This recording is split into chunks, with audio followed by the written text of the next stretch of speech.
This is Hello, Caitlin. Welcome to the community school. Formerly the Teen Center. Formerly the Teen Center. So, but we still have teen programming all downstairs. So this upstairs is our office. We had what nine. A nice space. We honestly, we had 9 people in a third of the size. So this is. And you phenomenal. were over at the elementary school? At the middle school. Middle school, that's right. School. So all of our space there, everything that you see up here was in that space. And so now we have more space over here to actually think and be creative and add more programming. And so we have our people here.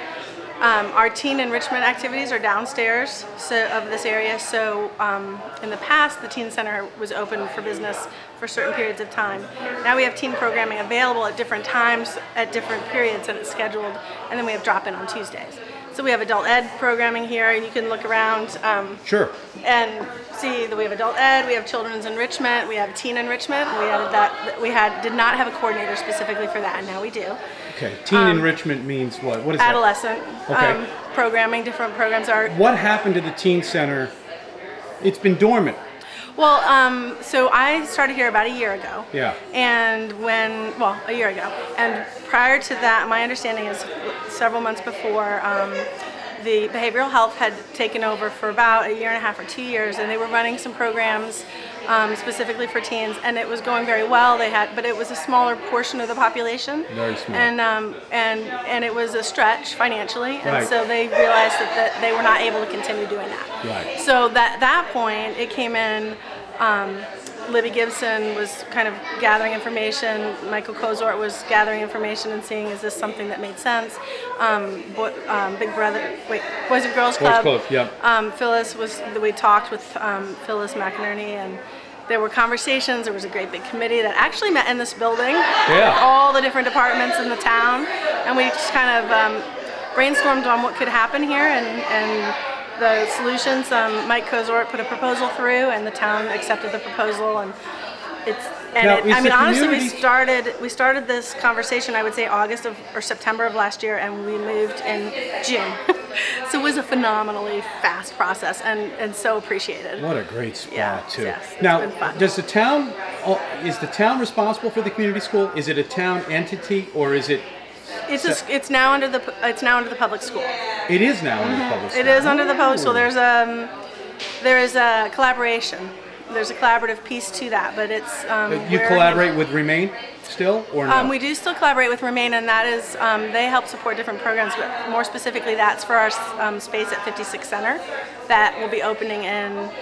Hopefully in December or January. So that's going to be for our adult ed. That'll be the adult education and other programming hub for community school, and then we'll be sharing the space with Nantucket Community Music Center. That beautiful so both, building. Right, and so there'll be all sorts of programs there. Wow. Downtown hub to help draw people in all throughout the year.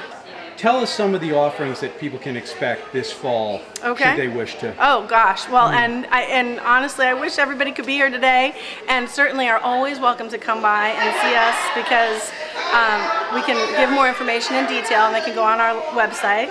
But this fall, and actually on Thursday of this week, our adult ed brochure will be coming out with some other information. Oh, good. But we have Abada Capoeira, which is the Brazilian martial arts, and that we have a program for that. For children, adolescents, and adults, and the families are really coming to that. It's been an absolutely very exciting and successful community building program. That's one that kind of crosses all ages, but we have adult ed, we have our driver's education program, we have our ESOL. Driver's ed? Yep, we cover the driver's ed. We have... You cover for all the kids, too? For all of the kids, yes. So the community school handles that? Yes. The community school handles the pool? Yes. Yes, and then the English language learners, we run a program for there. We run for GED. We're trying to support our families, and actually we're expanding to run GED support classes this year. So we're really, there's a push to get in before electronic testing. So we're asking people, come in right now, and we'll help you with some tutoring specific for families, and that's offered for free. Will you still have like computer classes? Absolutely. Yep, that's still So continuing. when the book comes out, when the book comes out on Thursday, does it get sent to everybody? Or? It goes out in the INM, so it goes to every house. Anybody that has that or picks one up at the Stop and Shop, will get that in the booklet this Thursday. Good. So, and it's online. It's all online. So, that's all of the programs. We have the dog obedience classes.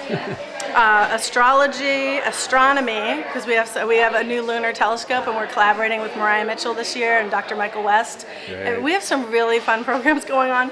I'm trying to think. Of course, our Learn to Swim programs. Of course.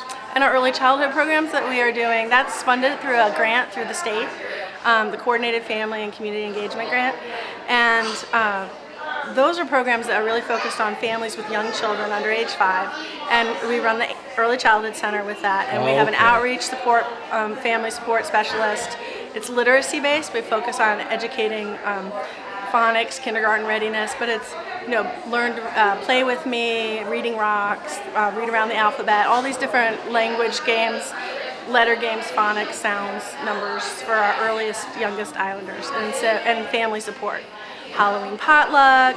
We collaborate with Athenaeum to do the story walk.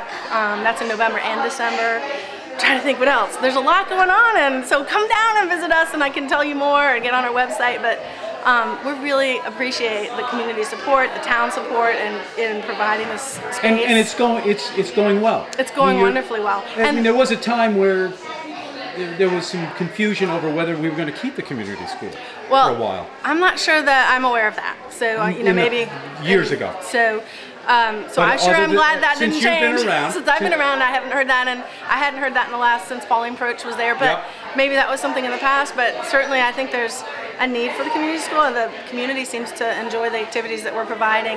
And the other thing I was going to say is that this building, and this is in transition. So when you come in and look around, there is funding dedicated to expanding this building so that we can bring the Early Childhood Center over here potentially. Ooh. And we've got little visitors moving around. Hello. So, there's different ways that we can use this building depending on what the community's wanting and what makes sense. So we have an architect coming. The focus is teens, early childhood, and of course the office space for our programs so that we can work efficiently. So it's pretty phenomenal. I'm excited to be here. Very good. Well, thanks so much. Thank you. I appreciate you coming. Thanks for inviting me. All right, Gino. Have a great day.